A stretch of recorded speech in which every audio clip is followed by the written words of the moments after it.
सब तो पहला मैं परमेश्वर का धन्यवाद करदा प्रभु के अज दिते हुए समय के लिए कि प्रभु ने अज एक बार फिर सानू अपने कदमां दे विच इकट्ठा किया। उस महान परमेश्वर का धन्यवाद हो। हुण परमेश्वर की जिंदा बाणी जो साडे जीवनां दे लई सब तो अति जरूरी है हुण असीं सुन ली जा रहे हैं। तो ये विषय पहला मैं छोटे छोटे सभावां दे विच सुनाया एक दो बार, पर प्रभु ने कहा कि इस विषय नूं सारियां दे सामने खोल के रखो, सब इस विषय नूं जानन, सब इस विषय के अनुसार इस वचन के अनुसार अपने जीवनां दी जांच करके अपने जीवनां दे विचों शैतान के साम्राज्य नूं कढ के प्रभु के राज नूं लै गया। तो आइए पढ़ते हैं जी इफसियां दी पत्री 6 अध्याय, इफसियां 6 अध्याय उदा 10 और 11 वचन पढ़िए। हालेलुया।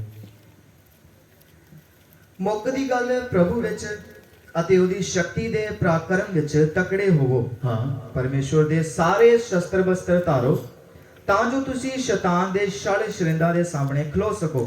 कहता मुक्कदी गल प्रभु विच ते प्रभु दी शक्ति दे पराक्रम विच की हो गई। सब तो पहला प्रभु च तकड़े हो। मेरे प्यारेओ, दुनिया बाकी गल्लां च ते मजबूत है। तुसी अपने घर च तगड़े हो, अपनी रिश्तेदारी च मिलन च तगड़े हो, बड़ियां गल्लां च तुसी तगड़े हो, पर प्रभु च हजे तक तुसी की नहीं होए। जरूरत है सानू अपने प्रभु परमेश्वर की सामर्थ दे विच और प्रभु दे विच भी तगड़े होण दी। प्रभु कहता जेकर तुसी मेरे विच चलना आ ते भिड़ दे गोडियां नूं ते ढिले लक्कां नूं की कर लाओ। इस तरीके नाल नहीं चलिया जाना कि तुसी मेरे नाल कमजोरी की हालात मेरे मगर मगर आओ। प्रभु कहता सावे मेरे नाल चलो, मैं युग दे अंत दी पी हां तुहाडे। मेरे प्यारे प्रभु विच अपने आप को तगड़िया करो। फिर दूसरी गल कहता प्रभु की शक्ति ते शक्ति के पराक्रम विच भी की करो अपने आप को। मुक्ति गल प्रभु च ते प्रभु की शक्ति के पराक्रम च की होवो। दो उदाहरणा ने। एक गल है कि शक्ति पा लेना। साडे विचों बड़े लोग ने जिन्हां ने पवित्र आत्मा की शक्ति की कर ली है, पा ली। पवित्र आत्मा बहुतायत दे नाल उनके जीवन च उतर आया है। पर मेरे प्यारेओ, पवित्र आत्मा की शक्ति सिर्फ पा लेना काफी नहीं है। मैं तुहानूं कहांगा तुसीं हाथ खड़े करो जिन्हां पवित्र आत्मा पाया, जिन्हां पवित्र आत्मा पाया उन्हां हाथ खड़े करते हैं। उन्होंने किस तरह पता लगता कि उन्होंने अंदर पवित्र आत्मा का वरदान है? क्योंकि उन्होंने कोल गैर भाषा का एक वरदान आ गया, गैर जबान आ गई, अन्य भाषा आ गई। उदों तो पता लगता इस इंसान ने की पाया जी। हाँ जी, पर वो पवित्र आत्मा के मात्र एक निशान है। वो जी चीज गैर जबान के मात्र की है, सिर्फ निशान है कि तुसी की पा चुके हो। ओदा मतलब है शक्ति आ गई। पवित्र आत्मा का मिलने का मतलब की आ गई तुहाडे जीवन दे विच। हुण तुसी बिजली बोर्ड जाके तुसी कहा जी मीटर लाउणा साडे घर, वो मीटर ला गए। मीटर कित्थे ला के गए? तुहाडे घरां च मीटर कित्थे लगे ने जी? घर तो बाहर ला टंग दिते ना, ते वो कह दिता कि यह तुहाडे घर का मीटर है जी। तो तुम देखते हो तुहाडे मीटर से की जग रही है? एक बत्ती जग रही है। पता की पावर आ गई है, बिजली आ गई है। वो जी टिमटिमाउंदी बत्ती है ना, जी तुहाडे मीटर जग रही है, वो आ तुहाडी गैर भाषा, अन्य भाषा या गैर जबान जिन्होंने तुसीं कहंदे हो। समझ रहे हो? ते फिर जे अगे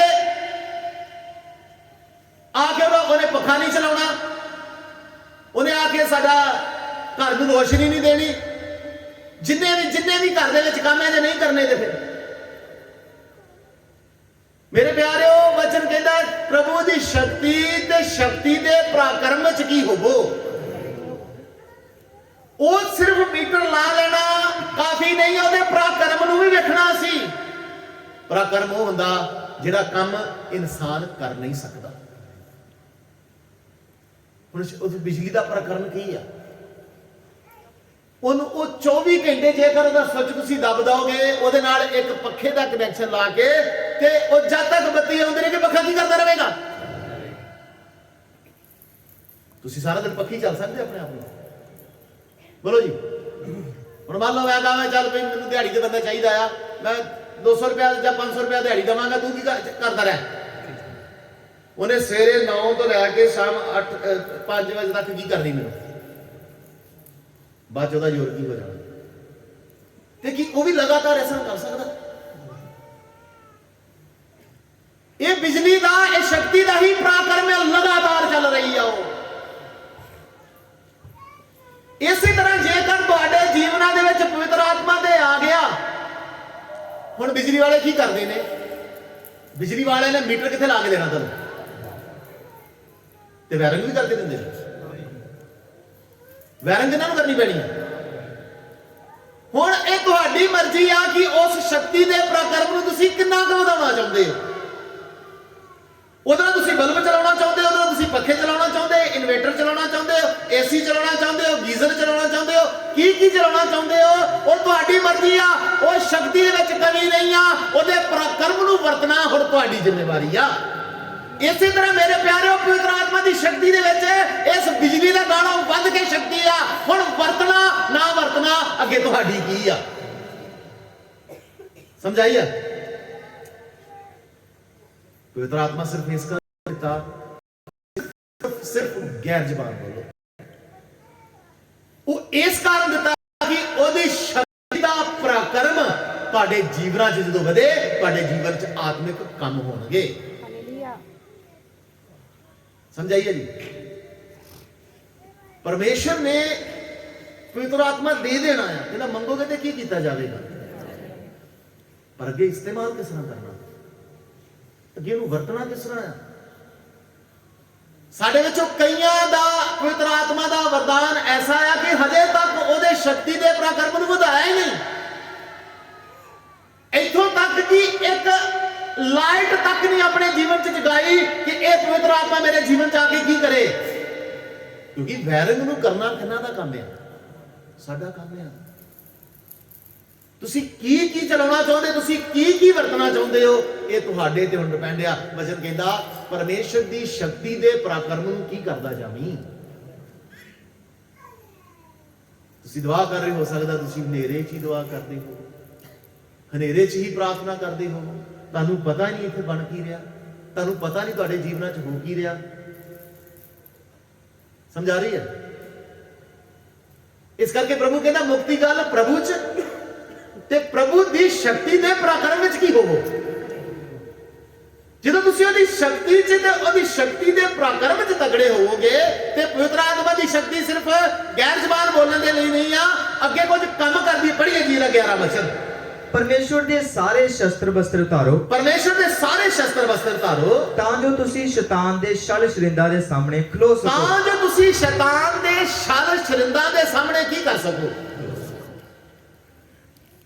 ਜਦੋਂ ਤੁਹਾਡੇ ਅੰਦਰ ਪਵਿੱਤਰ ਆਤਮਾ ਦੀ ਸ਼ਕਤੀ ਆਏਗੀ, ਜਦੋਂ ਤੁਸੀਂ ਇਹਦੇ ਪਰਾਕਰਮ ਨੂੰ ਵਧਣ ਦੇਵੋਗੇ, ਇਹਨੂੰ ਕੰਮ ਕਰਨ ਦੇਵੋਗੇ ਆਪਣੇ ਜੀਵਨ ਦੇ ਵਿੱਚ, ਸਭ ਤੋਂ ਪਹਿਲਾਂ ਇਹ ਤੁਹਾਡੇ ਜੀਵਨ 'ਚ ਜਦੋਂ ਸ਼ੈਤਾਨ ਛਲ ਜਾਂ ਤੁਹਾਨੂੰ ਧੋਖਾ ਦੇਣ ਦੀ ਚਾਲ ਦੇ ਨਾਲ ਜਾਂ ਕਿਸੇ ਵੀ ਐਸੇ ਤਰੀਕੇ ਦੇ ਨਾਲ ਤੁਹਾਨੂੰ ਛਲਣ ਲਈ ਆਵੇਗਾ, ਤੁਸੀਂ ਉਹਦੀ ਚਾਲ 'ਚ ਡਿੱਗੋਗੇ ਨਹੀਂ। ਆਦਮ ਹਵਾ ਡਿੱਗ ਗਏ, ਸੁਲੇਮਾਨ ਡਿੱਗ ਗਿਆ, ਕਿੰਨੇ ਹੋਰ ਨਬੀ ਨੇ ਜਿਹੜੇ ਡਿੱਗੇ, ਪਰ ਹੁਣ ਆਪਣੀ ਦੁਲਹਨ ਨੂੰ ਕਹਿੰਦਾ ਆ ਮੇਰੀ ਪਵਿੱਤਰ ਆਤਮਾ ਦੀ ਸਾਮਰਥ ਤੁਹਾਡੇ ਕੇ ਇਸ ਤਰ੍ਹਾਂ ਹੈਗੀ, ਸ਼ੈਤਾਨ ਨੇ ਜਿਸ ਤਰ੍ਹਾਂ ਨਬੀਆਂ ਨੂੰ ਛੜਿਆ, ਉਹਨਾਂ ਨੂੰ ਸੁੱਟਿਆ, ਤੁਹਾਨੂੰ ਸੁੱਟ ਨਹੀਂ ਪਾਏਗੀ। ਤੁਸੀਂ ਉਹਦੇ ਛਲ ਛਰਿੰਦਾਂ ਦੇ ਸਾਹਮਣੇ ਖਲੋ ਸਕੋਗੇ। ਸਮਝਾ ਰਹੀ ਹੈ? ਪਵਿੱਤਰ ਆਤਮਾ ਸਾਡੇ ਜੀਵਨ 'ਚ ਆਉਂਦਾ ਆ ਤਾਂ ਕਿ ਅਸੀਂ ਸ਼ੈਤਾਨ ਦੀਆਂ ਸਾਰੀਆਂ ਯੁਕਤੀਆਂ ਨੂੰ ਕੀ ਕਰ ਸਕੀਏ, ਸ਼ੈਤਾਨ ਦੀਆਂ ਸਾਰੀਆਂ ਚਾਲਾਂ ਨੂੰ ਪਹਿਚਾਨ ਸਕੀਏ, ਤੇ ਉਹਦੀਆਂ ਚਾਲਾਂ 'ਚ ਉਹਦੇ ਨਾਲ ਨਾ ਚੱਲ ਪਈਏ, ਬਲਕਿ ਉਹਦੇ ਖਿਲਾਫ ਖੜੇ ਹੋ ਸਕੀਏ। ਵਚਨ ਕਹਿੰਦੇ ਨੇ ਧੰਨ ਆ ਜੋ ਦੁਸ਼ਟਾਂ ਦੀ ਮੱਤ ਤੇ ਨਾ ਪਾਪੀਆਂ ਦੇ ਵਚਨ ਐਸੀ ਨਹੀਂ, ਪਾਪੀਆਂ ਦੇ ਰਾਹ 'ਚ ਨਹੀਂ ਖੜਨਾ, ਪਾਪ ਦੇ ਵਿਰੁੱਧ ਖਲੋਣਾ ਆ। ਇਸੇ ਤਰ੍ਹਾਂ ਮੇਰੇ ਪਿਆਰਿਓ ਸਾਡੇ ਜੀਵਨ ਦੇ ਵਿੱਚ ਜਦੋਂ ਸ਼ੈਤਾਨ ਦੀਆਂ ਜੁਗਤੀਆਂ, ਸ਼ੈਤਾਨ ਦੀਆਂ ਚਾਲਾਂ ਜਦੋਂ ਹੋਣ, ਜੇਕਰ ਤੁਸੀਂ ਪਵਿੱਤਰ ਆਤਮਾ ਦੀ ਸਾਮਰਥ ਵੱਧ ਰਹੇ ਹੋ, ਪਵਿੱਤਰ ਆਤਮਾ ਦੀ ਸ਼ਕਤੀ ਦੀ ਸਾਮਰਥ ਤੁਸੀਂ ਵੱਧ ਰਹੇ ਹੋ, ਤੁਸੀਂ ਉਹਦੀਆਂ ਚਾਲਾਂ 'ਚ ਡਿੱਗੋਗੇ ਨਹੀਂ, ਤੁਸੀਂ ਉਹਦੀਆਂ ਚਾਲਾਂ 'ਚ ਦ੍ਰਿੜ ਖੜੇ ਰਹੋਗੇ। ਅੱਜ ਅਸੀਂ ਡਿੱਗਦੇ ਕਿਉਂ ਹੈ? ਕਿਉਂ ਬਾਰ-ਬਾਰ ਸ਼ੈਤਾਨ ਦੀਆਂ ਚਾਲਾਂ ਸਾਡੇ ਖਿਲਾਫ ਆ ਜਾਂਦੀਆਂ, ਉਹਦੀ ਜੁਗਤੀਆਂ ਸਾਡੇ ਜੀਵਨ 'ਚ ਕਾਮਯਾਬ ਹੋ ਜਾਂਦੀਆਂ ਨੇ? ਕਿਉਂ? ਕਿਉਂਕਿ ਅਸੀਂ ਉਹਦੀ ਸ਼ਕਤੀ ਦੇ ਪਰਾਕਰਮ 'ਚ ਕੀ ਨਹੀਂ ਹੋ ਰਹੇ। ਸ਼ਕਤੀ ਪਾ ਲਈ ਪਰ ਉਹਦੇ ਪਰਾਕਰਮ ਨੂੰ ਅਸੀਂ ਵੇਖਿਆ ਨਹੀਂ।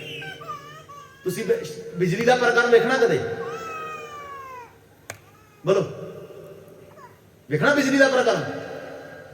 ਇੱਥੇ ਨੰਗੀਆਂ ਤਾਰਾਂ ਨੇ, 2 ਮਿੰਟ ਹੱਥ ਲਾ ਕੇ ਦੱਸੋ, ਤੁਹਾਨੂੰ ਆਪਣਾ ਪਰਾਕਰਮ ਦੱਸ ਦੇਗੀ ਕੀ ਚੀਜ਼ ਹੈ।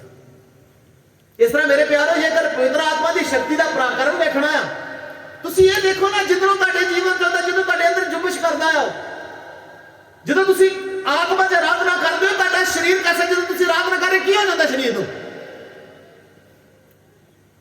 ਇੱਕਦਮ ਕਈ ਹਜ਼ਾਰ ਵੋਲਟ ਬਿਜਲੀ ਨਾਲੋਂ ਵੀ ਵੱਧ ਕੇ ਤੁਹਾਡੇ ਅੰਦਰ ਇੱਕ ਤਾਕਤ ਮਹਿਸੂਸ ਹੁੰਦੀ ਆ, ਜਿਹੜੀ ਤੁਹਾਡੀ ਜ਼ੁਬਾਨ ਨੂੰ ਬਦਲਦੀ ਆ। ਤੇ ਜੇ ਇਹਨੂੰ ਅਸੀਂ ਇਸਤੇਮਾਲ ਕਰਨਾ ਸ਼ੁਰੂ ਕਰਤਾ, ਇਹ ਕੀ ਨਹੀਂ ਕਰੇਗੀ। ਇਸ ਤਾਕਤ ਨੂੰ ਇੱਥੇ ਤੱਕ ਸੀਮਤ ਨਹੀਂ ਕਰਨਾ, ਇਸ ਤਾਕਤ ਨੂੰ ਆਪਣੇ ਆਤਮਿਕ ਜੀਵਨ 'ਚ ਵਧਾਉਣਾ ਆ।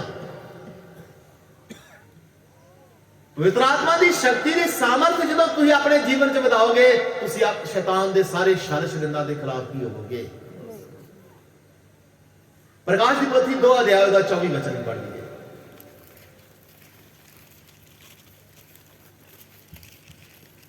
ਮੈਂ ਤੁਹਾਨੂੰ ਅਰਥਾਤ ਥੂਆਤੀਰੇ ਦੇ ਵਿੱਚ ਹੋਰਨਾਂ ਲੋਕਾਂ ਨੂੰ ਜਿਨ੍ਹਾਂ ਕੋਲ ਇਹ ਸਿੱਖਿਆ ਨਹੀਂ ਹੈ ਅਤੇ ਜਿਹੜੇ ਉਹਨਾਂ ਗੱਲਾਂ ਤੋਂ ਮਹਿਰਮ ਨਹੀਂ, ਜਿਹੜੀਆਂ ਸ਼ੈਤਾਨ ਦੀਆਂ ਡੂੰਘੀਆਂ ਗੱਲਾਂ ਤੋਂ ਹੁੰਦੀਆਂ ਹਨ। ਇਹਦਾ ਮਤਲਬ ਕੁਝ ਪਰਮੇਸ਼ਰ ਦੇ ਦਾਸ ਸ਼ੈਤਾਨ ਦੀਆਂ ਡੂੰਘੀਆਂ ਗੱਲਾਂ ਤੋਂ ਕੀ ਸੀ?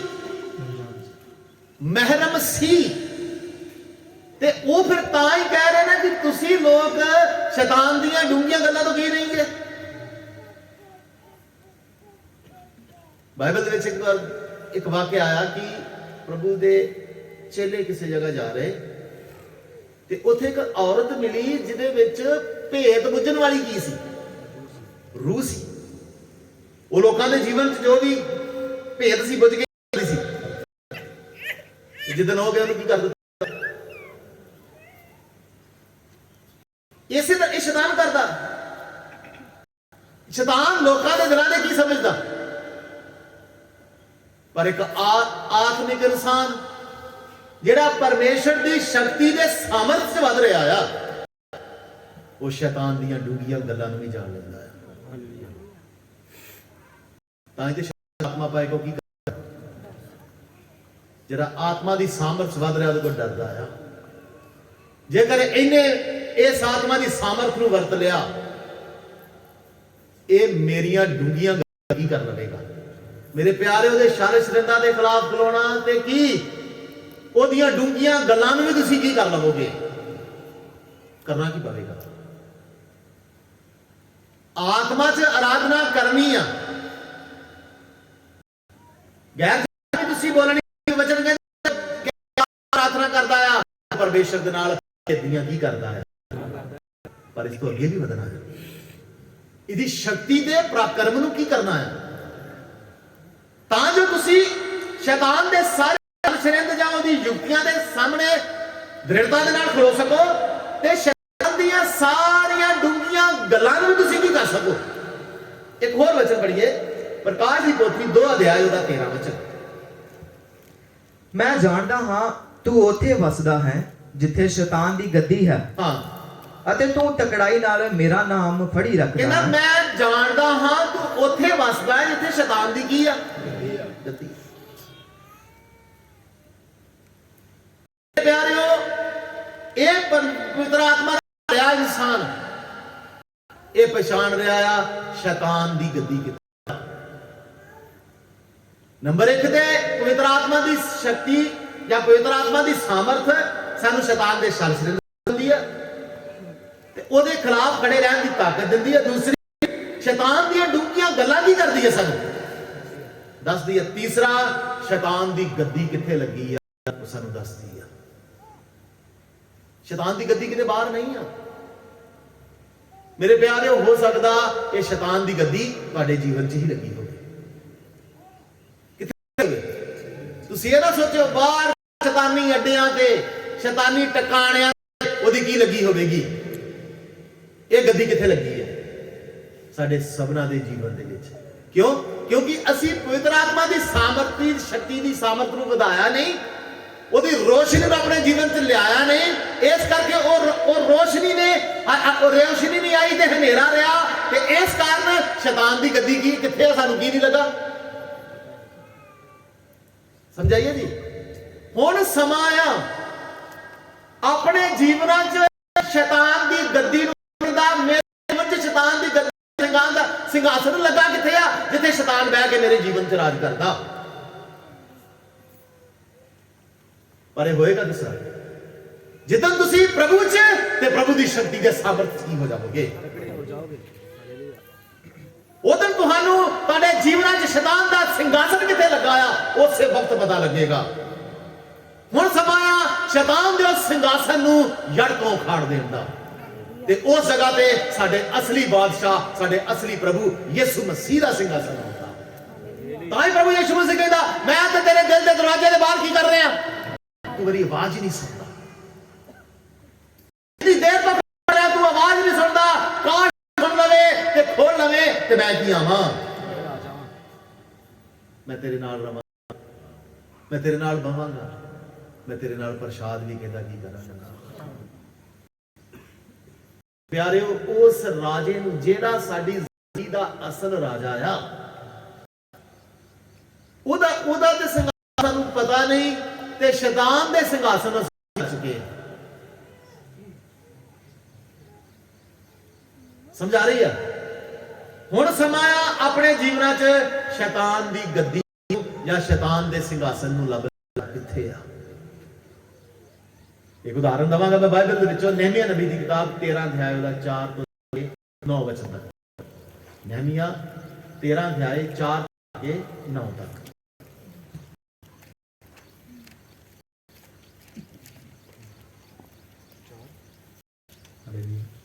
ਤੇਰਾਂ ਦੀ 4 ਤੋਂ 9। ਇਸ ਜਗ੍ਹਾ ਤੇ ਜਦੋਂ ਨਹਿਮੀਆ ਨੇ ਰਾਜੇ ਦੀ ਇਜਾਜ਼ਤ ਦੇ ਯਰੂਸ਼ਲਮ ਸ਼ਹਿਰ ਆਇਆ, ਤੇ ਯਰੂਸ਼ਲਮ ਸ਼ਹਿਰ ਦੇ ਨਾਲ ਨਾਲ ਹੈਕਲ ਨੂੰ ਵੀ ਤਿਆਰ ਕੀਤਾ, ਤੇ ਉਸ ਇੱਕ ਇਨਸਾਨ ਸੀ ਟੋਬੀਆ, ਬੜਾ ਵਿਰੋਧ ਕੀਤਾ ਕਿ ਇਹ ਯਰੂਸ਼ਲਮ ਸ਼ਹਿਰ ਨਹੀਂ ਬਣਨਾ ਚਾਹੀਦਾ, ਹੈਕਲ ਨਹੀਂ ਬਣਨੀ ਚਾਹੀਦੀ। ਤੁਸੀਂ ਮੈਂ ਇਸ ਬਾਰੇ ਪ੍ਰਚਾਰ ਕਰ ਚੁੱਕਾ, ਜਿਸ ਤਰ੍ਹਾਂ ਪਹਿਲਾਂ ਉਹਨੂੰ ਹੋਇਆ, ਫਿਰ ਲੜਿਆ, ਮਜ਼ਾਕ ਕੀਤੇ, ਫਿਰ ਉਹ ਹਮਲਾ ਕਰਨ ਲਈ ਵੀ ਆਇਆ, ਪਰ ਉਹ ਚੱਲੀ ਨਹੀਂ, ਲਿਖਿਆ ਪਰ ਗਿਆ। ਇਹ ਟੋਬੀਆ ਇਸ ਜਗ੍ਹਾ ਤੇ ਸ਼ੈਤਾਨ ਨੂੰ ਦਰਸਾਉਂਦਾ, ਔਰ ਉਹ ਹੈਕਲ ਬਣ ਗਈ, ਸ਼ਹਿਰ ਬਣ ਗਿਆ। ਉਸ ਤੋਂ ਬਾਅਦ ਹੋਇਆ ਕੀ ਜੀ, ਪੜ੍ਹੀਏ। ਇਸ ਤੋਂ ਪਹਿਲਾਂ ਅਲੀਆਸ਼ੀਬ ਜਾਜਕ ਨੇ, ਜਿਹੜਾ ਟੋਬੀਆ ਦਾ ਨੇੜਦਾਰ ਸੀ, ਲਿਖਿਆ ਅਲੀਆਸ਼ੀਬ ਜਾਜਕ ਜਿਹੜਾ ਕੌਣ ਸੀ? ਟੋਬੀਆ ਦਾ ਨੇੜਦਾਰ ਜੀ। ਹੁਣ ਇੱਥੇ ਇੱਕ ਆਤਮਿਕ ਭੇਦ ਆ ਕਿ ਅਸੀਂ, ਹੁਣ ਤੁਹਾਨੂੰ ਸਭਨਾਂ ਨੂੰ ਪਤਾ ਇਸ ਸਮੇਂ ਯਾਜਕ ਕੌਣ ਹੈ? ਕੌਣ ਹੈ ਯਾਜਕ ਜੀ? ਯਾਜਕ ਕੀ ਹੁੰਦਾ? ਯਾਜਕ ਦੀ ਜ਼ਿੰਮੇਵਾਰੀ ਆ ਪਰਮੇਸ਼ਰ ਦੇ ਘਰ ਦਾ ਰਖਾਵ। ਯਾਜਕ ਦੀ ਜ਼ਿੰਮੇਵਾਰੀ ਆ ਸਹੀ ਜਗ੍ਹਾ ਤੇ ਸਹੀ ਹੋਣ, ਸਹੀ ਸਮੇਂ ਤੇ ਕੰਮ ਹੋਵੇ। ਹਰ ਚੀਜ਼ ਦਾ ਜ਼ਿੰਮੇਵਾਰ ਕੌਣ ਹੁੰਦਾ? ਪਰਮੇਸ਼ਰ ਦੀ ਹੈਕਲ ਦਾ, ਪਰਮੇਸ਼ਰ ਦੀ ਆਰਾਧਨਾ ਸਭਾ ਦਾ ਜ਼ਿੰਮੇਵਾਰ ਕੌਣ ਹੁੰਦਾ ਹੈ? ਉਹਨੇ ਹੈਕਲ ਨੂੰ ਸਾਫ਼ ਰੱਖਣਾ, ਉਹਨੇ ਹੈਕਲ 'ਚ ਹਮੇਸ਼ਾ ਧੂਪ ਵੇਦੀ ਜਗਾਈ ਰੱਖਣੀ, ਉਹਨੇ ਹੈਕਲ ਦੇ ਵਿੱਚ ਹਮੇਸ਼ਾ ਸ਼ਮੇਦਾਨ ਜਗਾਈ ਰੱਖਣੇ, ਹੈਕਲ ਦੇ ਵਿੱਚ ਭੇਡ ਦੀ ਰੋਟੀ ਚਾਹੀਦੀ ਆ, ਹੈਕਲ ਦੇ ਵਿੱਚ ਜੋ ਵੀ ਪਰਮੇਸ਼ਰ ਦੇ ਵਚਨ ਦੇ ਅਨੁਸਾਰ ਕਿਹਾ ਗਿਆ ਸਾਰਾ ਕੁਝ ਇਨ ਬਿਨ ਹੈਕਲ ਦੇ ਵਿੱਚ ਕੀ ਹੋਣਾ ਚਾਹੀਦਾ? ਇੱਕ ਦੀ ਜ਼ਿੰਮੇਵਾਰੀ। ਤੇ ਹੁਣ ਹੈਕਲਾਂ ਕੌਣ ਨੇ ਤੇ ਜਾਜਕ ਕੌਣ ਹੈ? ਕਹਿੰਦਾ ਤੁਸੀਂ ਨਹੀਂ ਜਾਣਦੇ ਤੁਸੀਂ ਪਰਮੇਸ਼ਰ ਦੀ ਕੀ ਹੈ, ਤੇ ਤੁਸੀਂ ਵੀ ਉਹਦੇ ਖੁਦ ਹੋ। ਤੁਸੀਂ ਕੌਣ ਜੇ? ਇਹ ਕਿ ਤੁਸੀਂ ਹੈਕਲ ਦੇ ਇਹ ਤੁਹਾਡੀ ਜ਼ਿੰਮੇਵਾਰੀ ਆ ਕਿ ਇਸ ਹੈਕਲ ਦੇ ਵਿੱਚ ਲਗਾਤਾਰ ਧੂਪ ਜਗਦੀ ਰਹੇ, ਇਸ ਹੈਕਲ ਦੇ ਵਿੱਚ ਲਗਾਤਾਰ ਪਰਮੇਸ਼ਰ ਦੇ ਵਚਨ ਦਾ ਪ੍ਰਕਾਸ਼ ਹੁੰਦਾ ਰਹੇ, ਇਸ ਹੈਕਲ ਦੇ ਵਿੱਚ ਜੋ ਜੋ ਪਰਮੇਸ਼ਰ ਦੇ ਆਰਾਧਨਾ ਦੀਆਂ ਜ਼ਰੂਰਤਾਂ ਨੇ ਉਹਦੇ ਵਿੱਚ ਹੁੰਦੀਆਂ ਰਹਿਣ। ਕੋਈ ਵੀ ਗੜਬੜ ਇਸ ਹੈਕਲ ਦੇ ਵਿੱਚ ਕੀ ਨਾ ਹੋਵੇ ਤੇ ਪਰਮੇਸ਼ਰ ਜੋ ਇਸ ਹੈਕਲ ਦਾ ਰਾਜਾ ਆ ਉਸ ਹੈਕਲ ਦੇ ਵਿੱਚ ਹਮੇਸ਼ਾ ਬਿਰਾਜਮਾਨ ਰਹੇ। ਉਹ ਕਹਿੰਦਾ ਯੁੱਗ ਦੇ ਅੰਤ ਦੀ ਮੈਂ ਕੀ ਆ, ਇੱਕ ਦੀ ਜ਼ਿੰਮੇਵਾਰੀ ਆ ਜਾਜਕ ਹੋ ਆਪਣੀਆਂ ਆਪਣੀਆਂ ਹੈਕਲਾਂ ਦੇ। ਇੱਕ ਜਾਜਕ ਨੇ ਕਿਹਦੇ ਨਾਲ ਨੇੜਤਾ ਵਧਾ ਲਈ? ਹਾਂਜੀ, ਉਸ ਵਿਰੋਧੀ ਦੇ ਨਾਲ, ਉਸ ਸ਼ੈਤਾਨ ਦੇ ਨਾਲ। ਅੱਜ ਜੇਕਰ ਅੱਜ ਦਾ ਸਮਾਂ ਲਈਏ ਤੇ ਅਸੀਂ ਕੀ ਕਹਿ ਸਕਦੇ ਹਾਂ? ਜੇਕਰ ਅਸੀਂ ਸ਼ੈਤਾਨ ਦੇ ਨਾਲ ਨੇੜਤਾ ਵਧਾਉਂਦੇ ਆ, ਅਸੀਂ ਸ਼ੈਤਾਨ ਦੇ ਨਾਲ ਸੰਬੰਧ ਬਣਾਉਂਦੇ ਆ, ਜਾਂ ਸ਼ੈਤਾਨ ਦੇ ਨਾਲ ਸ਼ੈਤਾਨ ਦੀ ਗੱਲ ਕਰਦੇ ਆ, ਜਾਂ ਸ਼ੈਤਾਨ ਨਾਲ ਸਹਿਮਤ, ਤੇ ਸਾਡਾ ਵੀ ਫਿਰ ਹਾਲ ਇਸ ਅਯਾਸ਼ੀਬ ਜਾਜਕ ਦੀ ਸੇਵਾ ਵਰਗਾ ਹੋਵੇਗਾ। ਉਹਨੇ ਕੀਤਾ ਕੀ ਜੀ? ਪੜ੍ਹੀਏ। ਇਸ ਤੋਂ ਪਹਿਲਾਂ ਅਲੀਆਸ਼ੀਬ ਜਾਜਕ ਨੇ, ਜਿਹੜਾ ਟੋਬੀਆ ਦਾ ਨੇੜਦਾਰ ਸੀ ਅਤੇ ਸਾਡੇ ਪਰਮੇਸ਼ਰ ਭਵਨ ਦੀਆਂ ਕੋਠੜੀਆਂ ਉੱਤੇ ਮੁਕਰਰ ਸੀ, ਅਤੇ ਪਰਮੇਸ਼ਰ ਦੀ ਕੋਠੜੀਆਂ ਦੀ ਜ਼ਿੰਮੇਵਾਰੀ ਕਿਹਦੀ ਸੀ? ਉਹਦੀ ਹੀ ਸੀ। ਉਹਦੇ ਲਈ ਇੱਕ ਵੱਡੀ ਕੋਠੜੀ ਬਣਾਈ। ਉਹਨੇ ਟੋਬੀਆ ਦੇ ਲਈ ਪਰਮੇਸ਼ਰ ਦੇ ਭਵਨ ਵਿੱਚ ਕੀ ਬਣਾਈ ਹੈ? ਵੱਡੀ ਕੋਠੜੀ ਬਣਾਈ। ਜਿੱਥੇ ਅੱਗੇ ਨੂੰ ਉਹਨਾਂ ਨੇ ਮੈਦੇ ਦੀ ਭੇਟ, ਲੁਬਾਨ ਅਰ ਭਾਂਡੇ ਅਰ ਨਵੀਂ ਮੈਂ ਅਤੇ ਤੇਲ ਦੇ ਦਸਤ ਜੋ ਹੁਕਮ ਦੇ ਅਨੁਸਾਰ ਲੇਵੀਆਂ, ਰਾਗੀਆਂ ਅਤੇ ਦਰਬਾਨਾਂ ਦੇ ਹਿੱਸੇ ਸਨ, ਅਤੇ ਜਾਜਕ ਦੇ ਚੁੱਕਣ ਦੀਆਂ ਰੱਖੀਆਂ। ਕਿੱਥੇ ਰੱਖਦੇ? ਜਿੰਨੀਆਂ ਚੀਜ਼ਾਂ ਵੀ ਅਸੀਂ ਪੜੀਆਂ ਨੇ ਸਭ ਜਾ ਕੇ ਉਸ ਟੋਬੀ ਕੋਠੜੀ ਦੇ ਵਿੱਚ ਕੀ ਕਰ ਦਿੱਤੀਆਂ ਗਈਆਂ ਨੇ? ਕਿਹਨੇ ਕੀਤਾ? ਮੇਰੇ ਪਿਆਰਿਓ, ਅੱਜ ਤੁਸੀਂ ਬੇਸ਼ੱਕ ਪ੍ਰਾਰਥਨਾ ਵੀ ਕਰਦੇ ਹੋਵੋਗੇ, ਸਭ ਕੁਝ ਕਰਦੇ ਹੋਵੋਗੇ, ਵਚਨ ਵੀ ਸੁਣਦੇ ਹੋਵੋਗੇ, ਪਰ ਜੇਕਰ ਤੁਸੀਂ ਪਵਿੱਤਰ ਆਤਮਾ ਦੀ ਸ਼ਕਤੀ ਦੇ ਸਾਮਰਥ ਵਿੱਚ ਵੱਧ ਨਹੀਂ ਰਹੇ, ਇਹ ਨਾ ਕਿਤੇ ਹੋ ਜਾਵੇ ਕਿ ਹਨੇਰੇ ਦੇ ਵਿੱਚ ਤੁਸੀਂ ਟੋਬੀਆਂ ਨੂੰ ਹੀ ਸਭ ਕੁਝ ਦੇ ਰਹੇ ਹੋ, ਹਨੇਰੇ ਦੇ ਵਿੱਚ ਤੁਸੀਂ ਸ਼ੈਤਾਨ ਨੂੰ ਹੀ ਸਭ ਕੁਝ ਦੇ ਰਹੇ ਹੋ। ਇਹ ਵੀ ਸਭ ਕੁਝ ਚੀਜ਼ਾਂ ਕਿੱਧਰ ਨੂੰ ਗਈਆਂ? ਇਹਦੇ ਨਾਲ ਨੇੜਤਾ ਵਧਾ ਲਈ। ਇਹਦਾ ਸਿੰਘਾਸਨ ਲੱਗ ਗਿਆ। ਪਰਮੇਸ਼ਰ ਸਿੰਘਾਸਨ ਦੇ ਵੀ ਲੱਗਾ ਆ, ਪਰ ਉਹਦੇ ਨਾਲ ਨਾਲ ਕਿਹਦਾ ਲੱਗਾ? ਤੇ ਵਚਨ ਕਹਿੰਦਾ ਤੇਰੇ ਔਰ ਮੇਰੇ ਸਨਮੁਖ ਕੋਈ ਦੂਸਰਾ ਨਾ ਹੋਵੇ। ਤੁਹਾਡੇ ਜੀਵਨ 'ਚ ਤਾਂ ਨਹੀਂ ਅਸਰ ਹੋ ਰਿਹਾ। ਸ਼ੈਤਾਨ ਦੀ ਗੱਦੀ ਵੀ ਆ, ਪ੍ਰਭੂ ਨੂੰ ਦਿੱਤੀ ਜਾਣ ਵਾਲੀ ਆਰਾਧਨਾ, ਦਿੱਤੀ ਜਾਣ ਵਾਲੀ ਮਹਿਮਾ, ਪ੍ਰਭੂ ਨੂੰ ਦਿੱਤਾ ਜਾਣ ਵਾਲਾ ਕਿੱਧਰ ਨੂੰ ਜਾ ਰਿਹਾ? ਇਹਦਾ ਮਤਲਬ ਤੁਸੀਂ ਪਰਮੇਸ਼ਰ ਨਾਲ ਨੇੜਤਾ ਛੱਡ ਕੇ ਸ਼ੈਤਾਨ ਦੇ ਨਾਲ ਨੇੜਤਾ, ਸ਼ੈਤਾਨ ਦੇ ਨਾਲ ਯਾਰੀ ਜਾਂ ਸ਼ੈਤਾਨ ਨਾਲ ਨੇੜਤਾ ਖਤਮ ਕਰਨੀ ਹੋਵੇਗੀ, ਨਹੀਂ ਤੇ ਜ਼ਿੰਦਗੀ ਬਰਬਾਦ ਹੋ ਜਾਵੇਗੀ। ਪਰ ਆਪਣਾ ਆਤਮਾ ਦੇਣ ਦੇ, ਜਿਹਨੂੰ ਪਰਮੇਸ਼ਰ ਨੇ ਆਪਣਾ ਆਤਮਾ ਦਿੱਤਾ, ਉਹਨੇ ਉਸ ਆਤਮਾ ਅਨੁਸਾਰ ਚੱਲਿਆ ਨਹੀਂ, ਉਸ ਆਤਮਾ ਦੇ ਅਨੁਸਾਰ ਆਪਣੇ ਜੀਵਨ ਨੂੰ ਸਹੀ ਨਹੀਂ ਕੀਤਾ। ਪਰਮੇਸ਼ਰ ਆਪਣੇ ਆਤਮਾ ਦੇਣ ਦਾ ਵੀ ਤੁਹਾਡੇ ਤੋਂ ਹਿਸਾਬ ਮੰਗੇਗਾ। ਆਪਣਾ ਆਤਮਾ ਤੇਰੇ ਵਿੱਚ ਭੇਜਿਆ ਸੀ, ਤੂੰ ਤੇ ਹੁਣ ਕੁਝ ਬੋਲ ਨਹੀਂ ਸਕਦਾ ਕਿ ਤੇਰੇ ਤੇ ਕੋਈ ਰਹਿਮ ਵੀ ਕੀਤਾ ਜਾਵੇ। ਹਾਲੇਲੂਇਆ। ਦੇਖਿਆ ਇਹਨੇ ਕੀ ਕੀਤਾ? ਸ਼ੈਤਾਨ ਦੇ ਨਾਲ ਨੇੜਤਾ ਵਧਾ ਲਈ ਤੇ ਸਭ ਕੁਝ ਕਿੱਧਰ ਪਹੁੰਚਾ ਦਿੱਤਾ। ਫਿਰ ਥੋੜੇ ਚਿਰ ਬਾਅਦ ਨਹਿਮੀਆ ਵਾਪਸ ਆ ਗਿਆ। ਪੜੀਏ। ਇਸ ਸਾਲ ਹੁੰਦਿਆਂ ਮੈਂ ਯਰੂਸ਼ਲਮ ਵਿੱਚ ਨਹੀਂ ਸਾਂ, ਕਿਉਂਕਿ ਬਾਬਲ ਦੇ ਪਾਤਸ਼ਾਹ ਅਰਤਸ਼ਸ਼ਤਾ ਦੇ 32ਵੇਂ ਵਰੇ ਵਿੱਚ ਮੈਂ ਪਾਤਸ਼ਾਹ ਕੋਲ ਚਲਾ ਗਿਆ, ਅਤੇ ਦਿਨਾਂ ਪਿੱਛੋਂ ਮੈਂ ਪਾਤਸ਼ਾਹ ਕੋਲੋਂ ਛੁੱਟੀ ਲਈ ਪੁੱਛਿਆ ਤਾਂ ਮੈਂ ਯਰੂਸ਼ਲਮ ਨੂੰ ਆਇਆ, ਅਤੇ ਜਿਹੜੀ ਬੁਰੀਾਈ ਅਲ-ਸ਼ਾਬੀਬ ਨੇ ਟੋਬੀਆ ਦੇ ਲਈ ਕੀਤੀ ਸੀ ਸਮਝਿਆ ਕਿ ਉਸਨੇ ਮੈਂ ਸਮਝ ਗਿਆ। ਕਹਿੰਦਾ ਨਾ, ਤੁਸੀਂ ਜਦੋਂ ਪਵਿੱਤਰ ਆਤਮਾ ਦੀ ਸਾਮਰਥ ਵਿੱਚ ਵਧੋਗੇ, ਸ਼ੈਤਾਨ ਦੇ ਛਲ ਛਿੰਦਾਂ ਨੂੰ ਕੀ ਕਰੋਗੇ? ਸ਼ੈਤਾਨ ਦੀਆਂ ਡੂੰਘੀਆਂ ਗੱਲਾਂ ਨੂੰ ਕੀ ਕਰੋਗੇ?